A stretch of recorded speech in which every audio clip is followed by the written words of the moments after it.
ನಮಸ್ಕಾರ ರೀ ಎಲ್ಲರಿಗೂ. ಉತ್ತರ ಕರ್ನಾಟಕದ ಎಲ್ಲ ಜನತೆಗೂ ನಮಸ್ಕಾರ. ಹಾಗೆ ಇವತ್ತು ನಿಮಗೊಂದು ಸ್ಪೆಷಲ್ ಅಡುಗೆ ಏನಪ್ಪ ಅಂತಂದರೆ, ಈ ಉತ್ತರ ಕರ್ನಾಟಕದ ಸ್ಪೆಷಲ್ ಶೇಂಗಾ ಹೋಳಿಗೆ ಮಾಡುವ ವಿಧಾನ ಯಾವ ರೀತಿ ಮಾಡೋದು ಅಂತ ನಿಮ್ಗೆ ಇವತ್ತೇ ತೋರಿಸ್ಕೊಡ್ತೀನಿ. ಇಲ್ಲಿ ಒಂದು ಕಪ್ ತೋರಿಸ್ತಾ ಇದ್ದೀನಲ್ಲ, ಅದೇ ಕಪ್ನಲ್ಲಿ 2 ಕಪ್ ಆಗುವಷ್ಟು ನಾನಿಲ್ಲಿ ಮೈದಾ ಹಿಟ್ಟನ್ನ ತೊಗೊಂಡಿದ್ದೀನಿ ರೀ.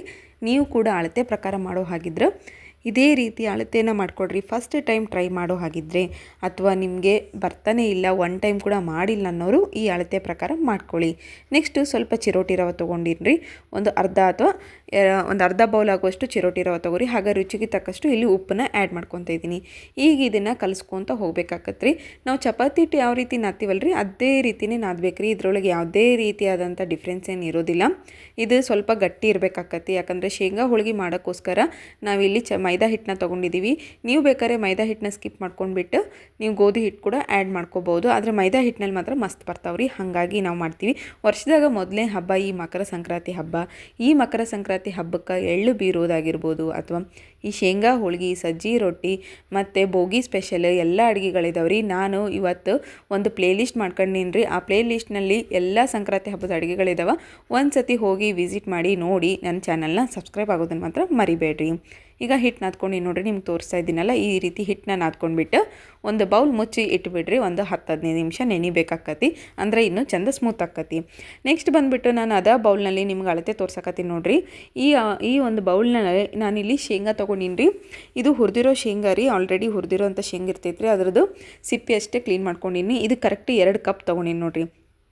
ಈ 2 ಕಪ್ ಶೇಂಗಾಕ್ಕೆ ರೀ ಕರೆಕ್ಟು 1 ಕಪ್ ಆಗೋಷ್ಟು ಬೆಲ್ಲನ ತೊಗೊಂಡಿನಿ. ಪುಡಿ ಬೆಲ್ಲನ ತೊಗೊಂಡ್ಬಿಟ್ಟಿನಿ ರೀ ಇಲ್ಲಿ ಸೀದಾ. ನಿಮ್ಗೆ ಬೇಕಾದ್ರೆ ನಾನು ನಿಮ್ಗೆ ಮೊದಲೇ ಹೇಳಿರುವಾಗ 2 ಕಪ್ ಶೇಂಗಕ್ಕೆ 1 ಕಪ್ ಬೆಲ್ಲ ಹಾಕ್ಕೋಬೇಕಾಕತ್ರಿ. ಬೆಲ್ಲ ಏನೈತಿ ನೀವು ಜಜ್ಕೊಂಡು ತೊಗೊಳ್ರಿ. ಹಸಿ ಶೇಂಗಾ ತೊಗೊಳಕತ್ತೀರಿ ಅಂತಂದ್ರೆ ಒಂದು ಕಡಾಯ್ದಾಗ ಏನು ಮಾಡಿರಿ, ಸ್ವಲ್ಪ ಹಸಿ ಶೇಂಗಾನ ಹುರ್ಕೊಳ್ರಿ. ರೋಸ್ಟ್ ಮಾಡ್ಕೊಂಡ್ಬಿಟ್ಟು ಅದ್ರ ಸಿಪ್ಪೆ ತಕ್ಕೊಂಬಿಟ್ಟು ಆಮೇಲೆ ನೀವು ಮಿಕ್ಸಿ ಜಾರಿಗೆ ಹಾಕ್ಕೊಂಡ್ರೆ ನಡಿತೈತಿ. ನಾನು ಇಲ್ಲಿ ಫಸ್ಟ್ ಟೈಮ್ ಏನು ಮಾಡ್ತಾಯಿದ್ದೀನಿ ರೀ, ಒಂದು 2 ಕಪ್ಪಿಂದ ಏನು ಶೇಂಗಿತ್ತಲ್ರಿ, ಅದನ್ನು ಒಂದೇ ಸತಿ ನಾನು ಗಿರ್ರಂತ ತಿರ್ಸ್ಕೊಂಬಂದೀನಿ. ಯಾಕಂದರೆ ನಾನು ಮತ್ತೆ ಬೆಲ್ಲ ಹಾಕ್ಕೊಂಡು ಮತ್ತೆ ಅದನ್ನು ಇನ್ನೊಂದು ಸತಿ ಮಿಕ್ಸಿ ಜಾರಿಗೆ ಹಾಕ್ಕೊಂಡು ಗಿರ್ರಂತ ತಿರ್ಸ್ಬಿಟ್ರೆ ಏನಾಗುತ್ತೆ, ಬೆಲ್ಲ ಮತ್ತು ಈ ಒಂದು ಶೇಂಗಾ ಪುಡಿ ಏನೈತಿ ಕರೆಕ್ಟಾಗಿ ಮಿಕ್ಸ್ ಹಾಕ್ಬಿಡ್ತಾವೆ. ಹಾಗಾಗಿ ನಾನು ಏನು ಮಾಡ್ತಾಯಿದ್ದೀನಿ, ಒಂದೇ ಸತಿ ತಿರ್ಸ್ಕೊಂಬಂದಿನಿ. ಈಗ ನೋಡಿರಿ, ಎರಡನ್ನೂ ಕರೆಕ್ಟಾಗಿ ಕೈಯಿಂದನೇ ಮಿಕ್ಸ್ ಮಾಡ್ಕೊತಾ ಇದ್ದೀನಿ. ಏನಾದರೂ ಬೆಲ್ಲದಾಗ ಗಂಟು ಉಳ್ಕೊಂಡಿತ್ತಂದ್ರೂ ಅದು ಸ್ವಲ್ಪ ಹೊಡ್ಕೊಳ್ಳಿ ಅಂತೇಳಿ. ಆಮೇಲೆ ಕೈಯಿಂದ ಸ್ವಲ್ಪ ತಿಕ್ಕೊಂಡ್ಮೇಲೆ ಈಗ ಇದನ್ನು ಇನ್ನೊಂದು ಸತಿ ಏನು ಮಾಡತ್ತೀನಿ ರೀ, ಮಿಕ್ಸಿಗೆ ಹಾಕ್ಕೊಳಕತ್ತೀನಿ. ಇಷ್ಟ ನೋಡಿರಿ, ತುಂಬ ಸುಲಭವಾಗಿ ಮಾಡ್ಕೋಬೋದು. ಸಂಕ್ರಾಂತಿ ಹಬ್ಬಕ್ಕೆ ಸ್ಪೆಷಲ್ ಆಗಿರುವಂಥ ಈ ಶೇಂಗಾ ಹೋಳಿಗೆ ಪ್ರತಿಯೊಂದು ಹಬ್ಬಕ್ಕೂ ಒಂದೊಂದು ವೆರೈಟಿ ಇರ್ತಾವ್ರಿ. ನಾಗರ ಪಂಚಮಿಗಾಗಿರ್ಬೋದು, ದೀಪಾವಳಿಗಾಗಿರ್ಬೋದು, ದಸರಾಗಾಗಿರ್ಬೋದು, ಶಿವರಾತ್ರಿಗಾಗಿರ್ಬೋದು, ಪ್ರತಿ ಹಬ್ಬಕ್ಕೂ ಒಂದೊಂದು ವೆರೈಟಿ ಇರ್ತಾವೆ. ಹಂಗೆ ಈ ಸಂಕ್ರಾಂತಿ ಹಬ್ಬಕ್ಕೆ ಈ ಒಂದು ಸ್ಪೆಷಲ್ ನೋಡಿರಿ ಶೇಂಗಾ ಹೋಳಿಗೆ. ಈ ಹೊಲಕ್ಕೆ ಹೋಗೋರು ಅಥವಾ ಹಬ್ಬದ ದಿನ ತುಂಬ ಇಷ್ಟಪಟ್ಟು ಇದನ್ನು ಮಾಡ್ಕೊಂಡು ತಿಂತಾರ್ರಿ. ಬಹಳ ಇಷ್ಟ ಆಕತಿ. ಯಾರೆಲ್ಲ ಉತ್ತರ ಕರ್ನಾಟಕ ಜನ ನೋಡತ್ತೀರಿ ಕಮೆಂಟ್ ಮಾಡಿರಿ. ಹಾಗೆ ನೋಡಿರಿ, ಈಗ ನಾನು ಸ್ವಲ್ಪ ನೀರು ಚಿಮ್ಮಿಸ್ಕೊಂಬಿಟ್ಟು ಉಂಡಿಗಳನ್ನ ರೆಡಿ ಮಾಡ್ಕೊಂಬಿಟ್ಟೀನಿ ರೀ. ಯಾಕಂದ್ರೆ ಫಸ್ಟಿಗೆ ಉಂಡೆ ಮಾಡಿ ಇಟ್ಕೊಂಡ್ರೆ ಏನಾಗತ್ತೆ ರೀ, ಲಟ್ಸೋಕೆ ಈಸಿ ಆಗುತ್ತೆ. ಹಾಗೆ ದಡ ಅಂತೇಳಿ ಕೆಲಸಗಳು ಕೂಡ ಮುಗಿದೋಗ್ಬಿಡ್ತಾವೆ. ಕೆಲಸ ಬೇರೆ ಹಬ್ಬದ ಟೈಮ್ನಲ್ಲಿ ಜಗ್ಗಿ ಇರ್ತಾವಲ್ರಿ, ಹಾಗಾಗಿ ಸ್ಪೀಡಾಗಿ ಮಾಡ್ಕೋಬೇಕು. ಇದನ್ನು ಒಂದು 2 ದಿನ ಮುಂಚೆ ಮಾಡಿ ಇಟ್ಕೊಂಡ್ರು ನಡಿತೈತ್ರಿ. ನೆಕ್ಸ್ಟ್ ನೋಡಿರಿ, ಈಗ ಉಂಡಿಗಳು ಮಾಡ್ಕೊಂಡು ಹೊಂಟೀನಿ ರೀ. ಈ ರೀತಿ ಒಂದು 10-15 ಉಂಡೆ ಮಾಡ್ಕೋಬೇಕು. ನಾ ಇಲ್ಲಿ 2 ಕಪ್ಪಿಗೆ ಬರೋಬ್ಬರ 18 ಹೋಳಿಗೆ ಆಗ್ಯಾವ ನೋಡಿರಿ. ನೀವು ಕೂಡ ಸುಲಭವಾಗಿ ಮಾಡ್ಕೋಬೋದು ರೀ. ನೆಕ್ಸ್ಟು ಸ್ವಲ್ಪ ಲಟ್ಟಿಸ್ಕೋಬೇಕು ರೀ. ಹಿಟ್ಟು ಹಚ್ಕೊಂಡು ಲಟ್ಟಿಸ್ಕೊಂಡು ನೋಡಿರಿ, ಹಿಂಗೆ ಸ್ವಲ್ಪ ಅಗಲ ಮಾಡ್ಕೋಬೇಕು. ನೀವು ಕೈಯಿಂದ ಕೂಡ ಅಗಲ ಮಾಡ್ಕೋಬೋದು, ಇಲ್ಲ ಲಟ್ಟಣಿಗೆಯಿಂದ ಅಗಲ ಮಾಡ್ಕೋಬೋದು. ನಾ ಏನು ಉಂಡೆ ಮಾಡಿ ಇಟ್ಟಿದ್ನಲ್ರಿ, ಅವನೀಗ ತುಂಬ್ಕೊಂತ ಹೋಗ್ಬೇಕಾಕತ್ತೆ ನೋಡಿರಿ. ನಾವು ಹೋಳಿಗೆ ಹೂರಣ ಹೆಂಗೆ ತುಂಬ್ತೀವಲ್ಲ, ಹಂಗೆ ಇದು ಕೂಡ ಅಷ್ಟೇ ಶೇಂಗದ ಹೂರಣ ಏನೈತೆ ತುಂಬಬೇಕು ರೀ. ಈ ರೀತಿ ತುಂಬಿಬಿಟ್ಟು ನೀವೆಲ್ಲ ರೆಡಿ ಮಾಡ್ಕೊಂಡು ಕೂಡ ಲಟ್ಟಿಸ್ಕೋಬೋದು, ಇಲ್ಲ ಒಂದೊಂದೇ ಲಟ್ಟಿಸ್ಕೊಂಡ್ರು ನಡೀತದೆ. ಈಗ ನೋಡಿರಿ, ಸ್ಟಾರ್ಟ್ ಆಯ್ತು ತಿರ್ಸಕ್ಕೆ. ಹಿಂಗೆ ಲಟ್ಟಣಿಕೆಯಿಂದ ಏನೈತಲ್ರಿ, ಎಡ್ಜಸ್ಸಿಗೆ ಸ್ಟಾರ್ಟ್ ಮಾಡ್ಬೇಕಾಕತ್ರಿ. ಮಿಡಿಲ್ ಮಾಡಿದ್ರೆ ಏನಾಗ್ಬಿಡ್ತೈತೆ ರೀ, ಹರಿದು ಬಿಡ್ತದೆ, ಜಲ್ದಿ ಹರಿತದೆ. ಹಾಗಾಗಿ ಲಾಸ್ಟಿಗೆ ತಿಕ್ಕೊಂತ ಹೋಗ್ಬೇಕು. ಇದು ಹೆಂಗೆ ನೀವು ಲಟ್ಟಿಸ್ಕೊತ ಹೋಗ್ತಿರಲ್ಲ, ಹಂಗೆ ದೊಡ್ಡದಾಕ್ಕೊಂತ ಹೋಗ್ಕತಿ. ನಿಮ್ಗೆ ಎಷ್ಟು ಸೈಜ್ ಬೇಕು ನೋಡ್ಕೊಂಡು ನೀವು ಸ್ವಲ್ಪ ದೊಡ್ಡದು ಬೇಕಂದ್ರೆ ದೊಡ್ಡದು, ಸ್ವಲ್ಪ ಸಣ್ಣದು ಬೇಕಂದ್ರೆ ಸಣ್ಣದು ಮಾಡ್ಕೋಬೋದು. ನೋಡಿರಿ, ಇವಾಗ ಎಲ್ಲ ಕಡೆ ಹೂರಣ ತುಂಬೈತೆ ನೋಡಿರಿ. ಕರೆಕ್ಟಾಗಿ ಹೂರಣ ತುಂಬೋದು ಬಂತಂದರೆ ಲಟ್ಸೋದು ಈಸಿ ಆಗುತ್ತೆ. ಹಾಗೆ ಏನಿದೆ ಹೂರಣ ಏನಿದಲ್ರಿ, ಶೇಂಗದ ಹೂರಣ, ಅದು ಎಲ್ಲ ಕಡೆ ಕರೆಕ್ಟಾಗಿ ಇರ್ತೈತಿ. ತಿನ್ನಕ್ಕೆ ಕೂಡ ಮಜವಾಗಿರ್ತೈತೆ ರೀ. ಈಗ ನೋಡಿರಿ, ಕರೆಕ್ಟಾಗಿ ಲಟ್ಟಿಸ್ಕೊಂಡಿನಿ ರೀ. ಈಗ ಎಡ್ಜಸ್ನಾಗ ಏನೋ ಸ್ವಲ್ಪ ದಪ್ಪ ಅನಿಸಿತ್ತು, ಹಾಗಾಗಿ ನಾನು ಇನ್ನೊಂದು ಸತಿ ಲಟ್ಟಿಸ್ಕೊಳಕತ್ತೀನಿ. ಈಗ ಇದನ್ನು ನೋಡಿರಿ, ಈ ಥರ ರೆಡಿಯಾಗಿದೆ. ಈಗ ಇದನ್ನು ಹಂಚಿನ ಮ್ಯಾಗ ಹಾಕ್ಕೊಂಬಿಡೋಣ್ರಿ. ನಾ ಇಲ್ಲಿ ಯಾವುದೇ ರೀತಿಯಾದಂಥ ತುಪ್ಪ ಎಣ್ಣೆ ಏನು ಬಳಸ್ತಾ ಇಲ್ಲ.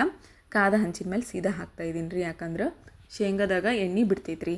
ಹಾಗಾಗಿ ನಾನಿಲ್ಲಿ ಜಾಸ್ತಿ ಯಾವುದೇ ರೀತಿಯಾದಂಥ ಎಣ್ಣೆನ ಬಳಸ್ತಾ ಇಲ್ಲ. ನೋಡ್ರಿ ಈಗ ರೆಡಿ ಆಗೈತಿ. ಈಗ ಸ್ವಲ್ಪ ಹಂಚು ಏನೈತಲ್ಲ ಫ್ಲೇಮ್ನಾಗ ಸ್ವಲ್ಪ ಮೀಡಿಯಮ್ ಸೈಜ್ ಇಟ್ಕೊಳ್ರಿ. ಜಾಸ್ತಿ ಇಟ್ಕೊಂಬಿಟ್ರೆ ಸುಟ್ಟೋಕತಿ, ಹಂಗೆ ಕಮ್ಮಿ ಇಟ್ಕೊಂಡ್ರೆ ಕರೆಕ್ಟಾಗಿ ಬೇಯೋದಿಲ್ಲ. ಈಗ ನೋಡ್ರಿ ಒಂದು ಸೈಡ್ ಬೇಯ್ದೈತಿ, ಇನ್ನೊಂದು ಸೈಡ್ ಇವಾಗ ಮತ್ತೆ ಉಲ್ಟಾ ಟರ್ನ್ ಮಾಡ್ಕೊಂಡು ಹಾಕ್ಕೊಳಕತ್ತೀನಿ. ಹಿಂದೆ ಮುಂದೆ 2 ಸತಿ ನೀಟಾಗಿ ಬೇಯಿಸ್ಕೊಂಬಿಟ್ರೆ ಮುಗಿದು ಹೋಯ್ತು. ಇದನ್ನು ನೀವು ಆರಾಮ್ಸೆ 15 ದಿನ ತಿನ್ಕೋಬೋದು ರೀ. ಸಂಕ್ರಾಂತಿ ಹಬ್ಬದ ಸ್ಪೆಷಲ್ ಆಗಿರುವಂಥ ಈ ಶೇಂಗಾದ ಹೂರಣ ಮಾಡಿರುವಂಥ ಶೇಂಗಾ ಹೋಳಿಗೆ ಯಾರಿಗೆಲ್ಲ ಇಷ್ಟ ಆಗೈತಿ ಅಂತಂದ್ರೆ ಕಮೆಂಟ್ ಮಾಡೋದು ಮಾತ್ರ ಮರಿಬೇಡ್ರಿ. ಹಾಗೆ ಪಕ್ಕದಲ್ಲಿರುವ ಬೆಲ್ ಐಕಾನ್ನ ಕ್ಲಿಕ್ ಮಾಡಿ, ಎಲ್ಲರಿಗಿಂತ ಮುಂಚೆ ನೋಟಿಫಿಕೇಷನ್ ನಿಮ್ಗೆ ಸಿಗುತ್ತೈತೆ ರೀ. ಈಗ ನೋಡಿರಿ ಇದೇ ರೀತಿ ನಾನು ಇನ್ನೊಂದು ಮಾಡಿ ತೋರಿಸ್ತೀನಿ. ನೋಡಿರಿ ಇನ್ನೊಂದು ಉಳ್ಳಿ ತೊಗೊಂಡಿದ್ದೀನಿ ರೀ.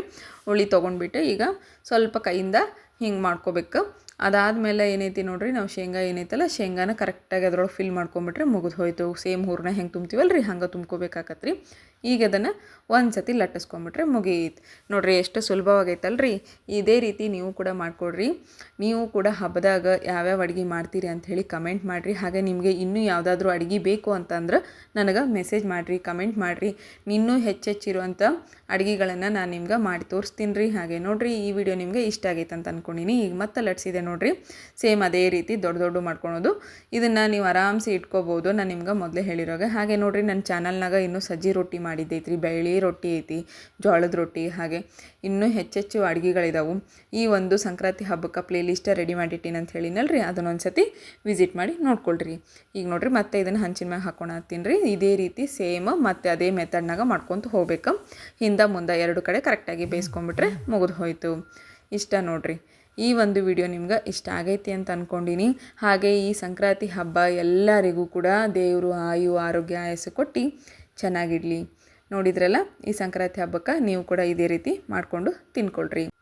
ಇದನ್ನು ನೀವು ಯಾವಾಗ ಬೇಕಾದರೂ ಎಲ್ಲಿ ಬೇಕಾದರೂ ತೊಗೊಂಡು ಕೂಡ ಹೋಗ್ಬೋದು. ಈಸಿಯಾಗಿ ಬುತ್ತಿ ಕೂಡ ಕಟ್ಬೋದು, ಮಕ್ಕಳಿಗಾಗಿರ್ಬೋದು ದೊಡ್ಡವ್ರಿಗಾಗಿರ್ಬೋದು. ಶೇಂಗಾದ್ರಿಂದ ಎಲ್ಲರಿಗೂ ಹೆಲ್ತಿನ ಚೆನ್ನಾಗಿ ಸಿಕ್ಕತ್ತಿ. ಹಾಗಾಗಿ ಇದನ್ನು ಮಾಡ್ಕೊಳ್ರಿ. ಇದನ್ನು ನೋಡಿರಿ ನಾನು ಬಿಸಿ ತುಪ್ಪ ಹಾಕ್ಕೊಂಡು ತಿನ್ನತ್ತೀನಿ ರೀ.